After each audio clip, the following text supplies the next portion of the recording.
അല്ല, സംസ്ഥാന സർക്കാരിൻ്റെ അഴിമതിക്ക് കൂട്ടുനിൽക്കാത്തതിൻ്റെ പേരിൽ ഗവർണറെ കായികമായി ആക്രമിച്ച് വരുതിക്ക് കൊണ്ടുവരാം എന്നുള്ള ഒരു സമീപനമാണ് സംസ്ഥാന മുഖ്യമന്ത്രി എടുത്തിരിക്കുന്നത്. അതിൻ്റെ ഭാഗമായിട്ടാണ് ഗവർണറുടെ യാത്രാവേളയിൽ അദ്ദേഹത്തിൻ്റെ വാഹനത്തിന് മുന്നിൽ തടസ്സം സൃഷ്ടിച്ചുകൊണ്ട് ഒരു കൂട്ടം ഗുണ്ടകളെ ഇറക്കിവിട്ട് അദ്ദേഹത്തെ ഭീഷണിപ്പെടുത്താൻ ഇന്ന് നിലമേലിൽ ഒരു നീക്കം നടന്നിട്ടുള്ളത്.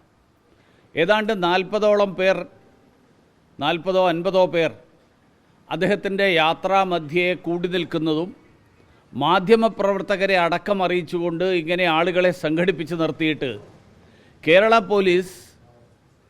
പോലീസിൻ്റെ ഇൻ്റലിജൻസ് വിഭാഗത്തിന് ഈ വിവരം മുൻകൂട്ടി അറിവുണ്ടായിരുന്നു എന്നുള്ളത് വളരെ വ്യക്തമാണ്. ആ അറിവുണ്ടായിട്ടും ഗവർണറുടെ യാത്ര വഴി അത് സുഗമമാക്കാനുള്ള നടപടിയെടുക്കാൻ ആഭ്യന്തര വകുപ്പ് ആവശ്യമായിട്ടുള്ള നിർദ്ദേശം നൽകിയില്ല. മാത്രമല്ല, ഇത്തരത്തിലുള്ള സംഭവങ്ങൾ ഉണ്ടാകുമ്പോൾ VIP സെക്യൂരിറ്റിയുടെ ഭാഗം എന്നുള്ള നിലയിൽ ഗവർണറുടെ റൂട്ട് മാറ്റി കൊണ്ടുപോകാവുന്നതാണ്. അത്തരത്തിലുള്ള കാര്യങ്ങൾ നടന്നില്ല. അപ്പോൾ അതിനർത്ഥം പിണറായി വിജയൻ്റെ പഴയ കണ്ണൂർ ശൈലി, അതായത് വിയോജിക്കുന്നവരെ കായികമായി ആക്രമിച്ച് ഇല്ലാതാക്കുക എന്നുള്ള ശൈലിയുണ്ട്. അത് പിണറായി വിജയൻ കണ്ണൂർ ജില്ലാ സെക്രട്ടറി ആയിരുന്ന കാലത്ത് നടത്തിയതാണ്, പിന്നീട് പാർട്ടി സംസ്ഥാന സെക്രട്ടറി ആയിരുന്ന കാലത്തും നടത്തിയതാണ്.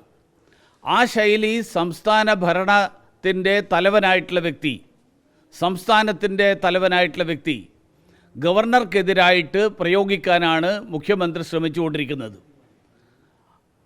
അങ്ങനെയുള്ള ശ്രമങ്ങളിലൂടെ ആരിഫ് മുഹമ്മദ് ഖാൻ എന്നുള്ള ഗവർണറെ വരുതിക്ക് നിർത്താം എന്ന് മുഖ്യമന്ത്രി കരുതുന്നുണ്ടെങ്കിൽ അദ്ദേഹത്തിന് ആരിഫ് മുഹമ്മദ് ഖാനെ ഇനിയും മനസ്സിലാക്കാൻ കഴിഞ്ഞില്ല എന്ന് മാത്രമേ എനിക്ക് പറയാനുള്ളൂ.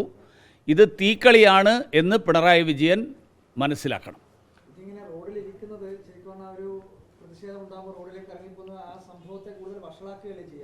അപ്പോൾ എന്താ ചെയ്യേണ്ടത്? എങ്ങനെ മാറണം? അതായത് ഭരണഘടന, സംസ്ഥാന പോലീസും മുഖ്യമന്ത്രിയും നേരിട്ട് ഇങ്ങനെയുള്ളൊരു സാഹചര്യം സൃഷ്ടിക്കുമ്പോൾ കേരളത്തിലെ ജനങ്ങൾ മനസ്സിലാക്കണമല്ലോ എന്ന് ഗവർണർ കരുതിയിരിക്കട്ടെ. അതിൽ ഗവർണറെ കുറ്റപ്പെടുത്താൻ പറ്റുമോ? ഉത്തരവാദിത്തം, ഭരണഘടനാപരമായിട്ടുള്ള ഉത്തരവാദിത്തം നിറവേറ്റുന്നതിൽ സംസ്ഥാന ആഭ്യന്തര വകുപ്പ് പരാജയപ്പെട്ടു, ആഭ്യന്തര വകുപ്പിൻ്റെ ചുമതല വഹിക്കുന്ന മുഖ്യമന്ത്രി പരാജയപ്പെട്ടു എന്നാണ് ഇത് വ്യക്തമാക്കുന്നത്. തീർച്ചയായിട്ടും.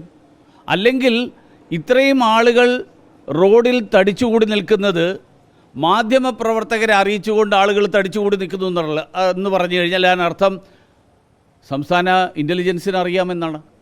സംസ്ഥാന ഇൻ്റലിജൻസിന് അറിയുമെങ്കിൽ സംസ്ഥാന ഇൻ്റലിജൻസ് മുൻകൂട്ടി ആളുകളെ മാറ്റണം, പോലീസ് മാറ്റണം.